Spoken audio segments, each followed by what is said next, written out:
کیا حضور علیہ السلام کی آمد کی خوشی منانا قرآن مجید سے ثابت ہے؟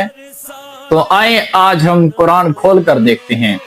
اللہ تبارک و تعالی نے سورۃ یونس کی آیت نمبر 58 کے اندر فرمایا کہ قل بفضل اللہ وبرحمتہ فبذالک فلیفرحوا۔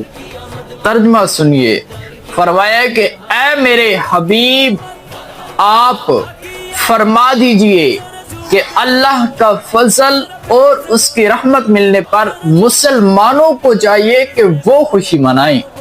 ان کو مسلمان، اس آیت میں یہ حکم دیا گیا ہے کہ جب اللہ کا فضل اور اس کی رحمت نازل ہو تو مومنوں کو اس پر خوشی منانی چاہیے۔ اور اب کچھ لوگوں کے یہ سوال ہوں گے کہ کیا رسول اللہ صلی اللہ علیہ وسلم رحمت ہیں کہ ہم ان کی آمد پر خوشیاں منائیں؟ تو آئے میں آپ کو اس کا بھی بہت سادہ سا جواب قرآن مجید سے دے کر جاتا ہوں۔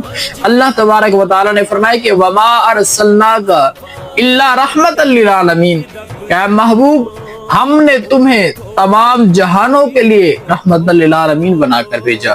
تو الحمدللہ رسول اللہ صلی اللہ علیہ وسلم کا دنیا میں تشریف لانا ہی رحمت ہے، اور یہی آیت میں اللہ تبارک و تعالی نے حصول رحمت پر خوشیاں منانے کا حکم دیا۔ اور جو میں نے پہلی آیت مبارکہ عرض کی تو اس میں علماء کرام نے رحمت سے مراد حضور علیہ السلام کی ذات مراد لی ہے، تو لہٰذا حضور کی آمد پر جشن منائیں اور گج وج کے منائیں۔